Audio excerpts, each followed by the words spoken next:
Hello दोस्तों, स्वागत है आपका बॉलीवुड में। दोस्तों, कविता कौशिक का एविक्शन इंटरव्यू जो उन्होंने एक वेब पोर्टल मीडिया को दिया है अपने एविक्शन के बाद, वो मैं दोस्तों आपको इस वीडियो में दिखाने वाला हूँ, बताने वाला हूँ कि क्या कुछ उन्होंने घर के बारे में रिविलेशंस किए हैं, क्या कुछ उन्होंने रूबीना के गेम के बारे में बताया और अलग अलग कंटेस्टेंट के बारे में वो क्या क्या देख के अंदर से आई हैं, उन सब के बारे में उन्होंने शॉकिंग रिविलेशंस की हैं।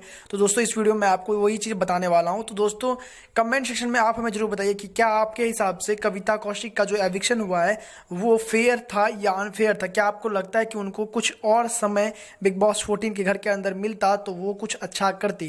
तो दोस्तों सभी लोग अपनी अपनी राय जरूर कमेंट सेक्शन में दीजिएगा, क्योंकि आप सभी की राय हमारे लिए काफ़ी ज़्यादा इंपॉर्टेंट है।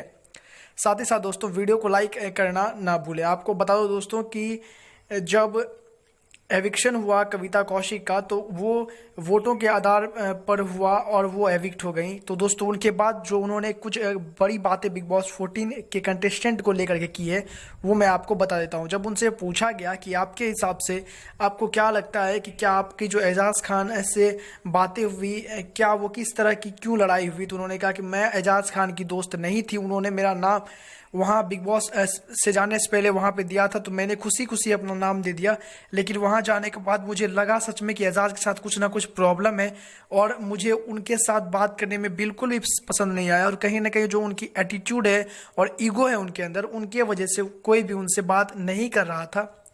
जबकि कहीं ना कहीं ये बात हम सभी देख रहे थे कि एजाज भी उसी तरह से व्यवहार कर रहे थे। जब एजाज काफ़ी स्टार्टिंग में शांत थे जब कविता उनको कुछ बोल रही थी। हालांकि कविता ने जो पॉइंट ऑफ व्यू रखा वो कहीं ना कहीं अपने हिसाब से सही था, क्योंकि वो कहीं ना कहीं उनकी फ्रेंड नहीं थी, फिर भी वो स्टार्टिंग में गई तो उन्होंने उनको रेड जोन से निकाला भी।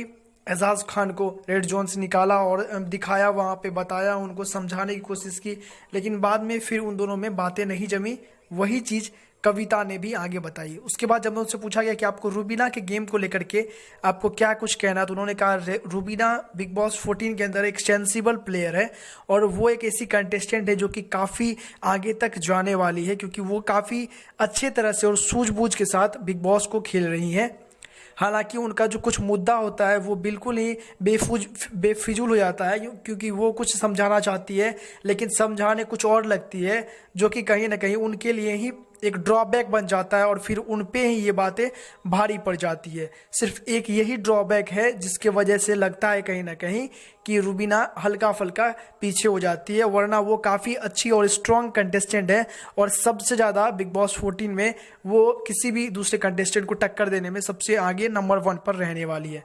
जस्मीन और राहुल के बारे में जब उनसे पूछा गया तो उन्होंने कहा कि मैं उस समय भी टास्क परफॉर्म कर रही थी, हालांकि मैंने ज़्यादा ध्यान नहीं दिया, लेकिन जब सलमान खान ने सुनाया कि जो राहुल ने कहा था वो उनको धमकी नहीं दी थी, उन्होंने समझाने की कोशिश की थी, तो फिर कहीं ना कहीं समझ में आता है बात, क्योंकि सलमान खान सर ने इसे अपनी तरफ से क्लियर भी किया और ऑडियो भी सुनाया। तो मुझे लगता है कि कहीं ना कहीं वो मिसअंडरस्टैंडिंग थी जो जस्मीन के बीच में थी, और कहीं ना कहीं जो उस समय रूबीना ने वहाँ पे उनको बोला कि आप पानी फेंक सकते हैं, वो कुछ ड्रामा की तरह लग रहा था जस्मीन और उसके बीच में, क्योंकि वो चीज़ गलत चीज़ को आगे बढ़ाना था। हालांकि वो लोग भी उस समय इस चीज़ के बारे में ज़्यादा सोच नहीं पाई थी।